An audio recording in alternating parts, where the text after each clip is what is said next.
The Lisa with no boundaries. She called herself Fun Girl, and despite the misspelling, something in her profile grabbed my attention. Fun Girl was living in my hometown and claimed it as her own. So I reached out wondering if this was someone I knew from high school. It is not much of an inside joke, but the graduates of my high school were often referred to as cake eaters. The nickname came about in the 1950s when neighboring high schools decided that everyone from my high school was rich and pretentious.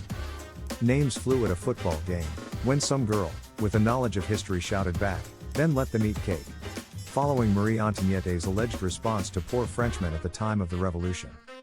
Fun Girl was confused by my inquiry. So I responded, "LOL. I suppose I should explain. A cake eater is a graduate of Highlands HS. Like any small town, grads go to seek their fortune in the world. However, many come back. Home is home after all.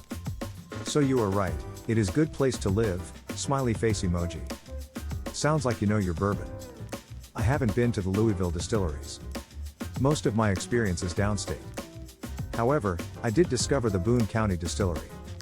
Not an awful way to spend an afternoon. And it might just be a guess, but I was thinking that Fun Girl must be your Indian name. My Indian name runs with bourbon. What name do you go by in the real world?" Fun Girl may not have graduated from my high school, but she seemed clever. She responded, "LOL. I like your Indian name. My given name is Lisa, which means a gift from God. Some friends call me LA, since Lisa is as common as Jennifer or John. I have 4 friends named Lisa. I've been divorced for 5 years and we are at peace with each other, and our sons are in a good place. I grew up in the church and struggled to leave, but it was the right decision. I belong to the divorce care group at Crossroads, and it's been a safe and healing place. The pandemic was a good break for me to reflect on what I want my future to look like. When we meet, I'll tell you the folklore behind Cake Eater that the locals believe. I really am a pie lover. My mother baked 2 pies every weekend for years. I never had an Oreo or Little Debbie until high school when I went to a friend's house. What kind of work do you do? I'm a self-employed graphic designer and stay busy. I can recognize the name of most fonts and can make anything more beautiful. It's my secret skill set. Okay, I am asking if you graduated from my high school and you are offering to tell me about the folklore behind Cake Eater that the locals believe. Gee, I thought, I hope we locals got the story right.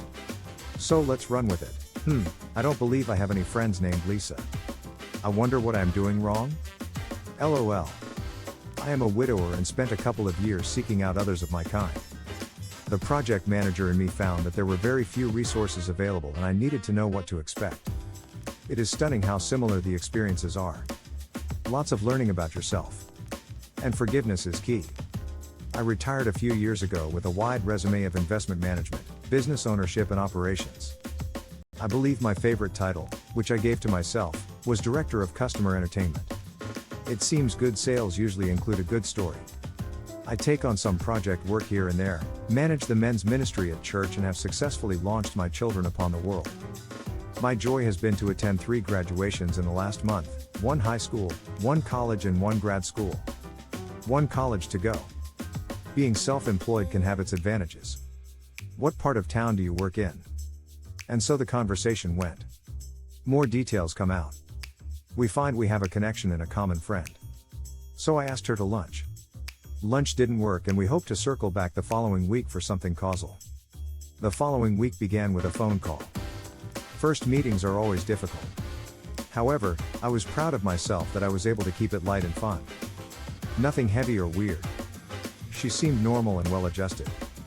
That is until she said, "I am sorry about your wife." That struck me as odd. I have myself listed as a widower, but this was not something I discussed with her. I must have blurted out, "Thank you." I didn't realize we had talked about it. Immediately, the thought crossed my mind that our mutual acquaintance must have mentioned it. Okay, I thought. Let's not let this throw you. This conversation is going well, we hadn't. She replied almost cheerfully, "You see, I used the telephone number on your text to do a background search." I was shocked. "You did what?" The lesson: I don't believe it ever would have occurred to me to perform a background check on a potential date. Of course, at that point in our relationship we had not met. I only knew her from pictures, several texts and phone call. Still, the idea of a background check was disturbing to me. However, ask any woman about the idea of doing a background check and you will find near universal acceptance.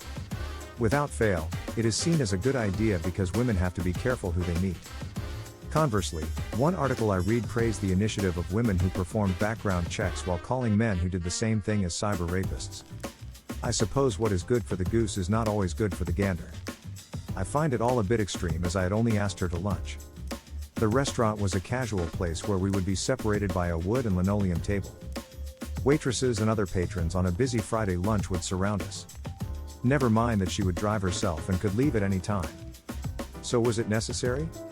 Curiosity got the better of me, so I decided to subscribe to one of the many background check services. What I found was horrifying. Listed on your background report was your name, any variations thereof, current and former addresses, and the names and ages of your spouse and children. Further down the page you could find information on my home, its current estimated value, where my mortgage was held, and the bank that originated the loan. I found listings for all of the cars I owned, their approximate value, as well as the names and addresses of relatives. However, it did not end there. The report also included the names of neighbors, their spouses, their children, as well as their telephone numbers and addresses. For me, this presents something of a moral dilemma. Yes, I acknowledge that the information is all easily available on the internet, is freely sourced and public. The problem, as I see it, is that much of this is information you should get by talking to someone and divulged at the appropriate time in a relationship. If we haven't met, do you really need to know what my mortgage payment is?